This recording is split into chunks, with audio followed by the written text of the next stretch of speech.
Stop scrolling Zillow. Put the phone down. I'm about to save you from the most expensive mistake of your life. That $400,000 starter home you've been eyeing at 2 a.m., the 3-bed, 2-bath with the gray cabinets and the listing photos shot with a wide-angle lens to make the kitchen look twice its size, that house doesn't cost $400,000. It costs $1.2 million. And I'm going to prove it right now, dollar by dollar, until you either thank me or throw your phone at the wall. This is Sketch. He's 31, makes $83,200 a year, just got pre-approved for a mortgage, and he is insufferable about it. Posting stories with the keys emoji, called his mom, she cried, his coworkers brought a cake, he ate it, he felt like a winner.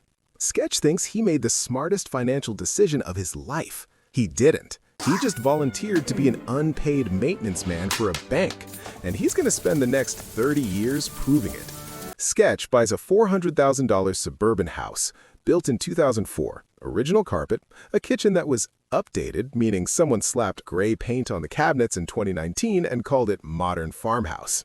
He puts 10% down, 40 grand, gone. 4 years of rice and frozen chicken thighs wiped out with one signature. Beautiful. That leaves a $360,000 mortgage at 7%, because that's where we live now, 7%. Your parents got 3%, your grandparents got something in the 5s on a house that costs $60,000, you get 7. Congratulations, welcome to the economy. Sketch looks at this and thinks, I owe $360,000, I'll pay it off, I'll be fine. That number is a lie. It's the appetizer, the trailer before the horror movie. Let's do the math nobody does. Your lender sure doesn't volunteer it. $360,000 at 7% over 30 years. Monthly payment, $2,395. Sounds doable. Sketch can swing that.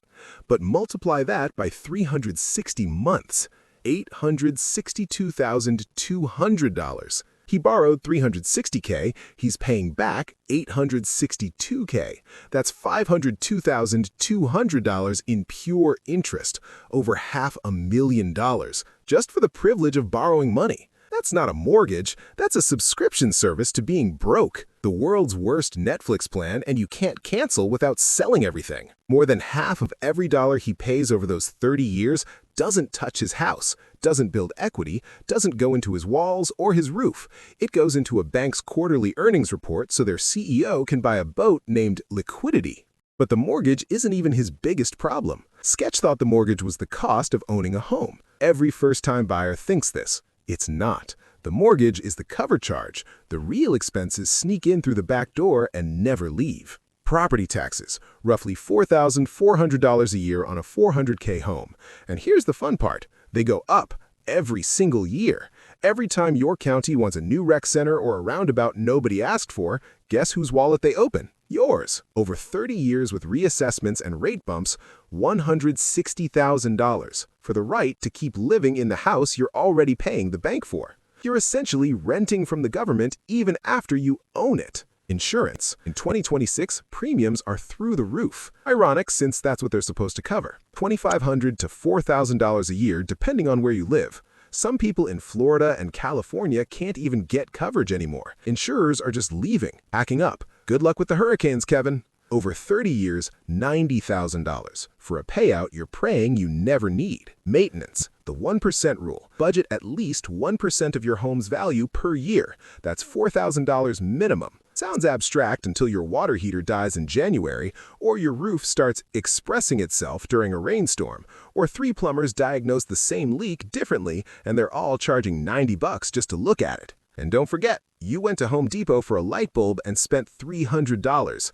A light bulb, a drill you'll use once, some caulk you can't apply, and a plant that'll be dead by Thursday. This happens every month. This is your life now. Over 30 years, $120,000, and that's if nothing catastrophic happens. No foundation cracks, no termites, no tree falling on the garage during a Tuesday thunderstorm. Let's add it all up. Every real dollar Sketch spends on this starter home. Down payment, $40,000. Mortgage payments, $862,200. Property taxes, $160,000. Insurance, $90,000. Maintenance, $120,000. Total, $1.2 million.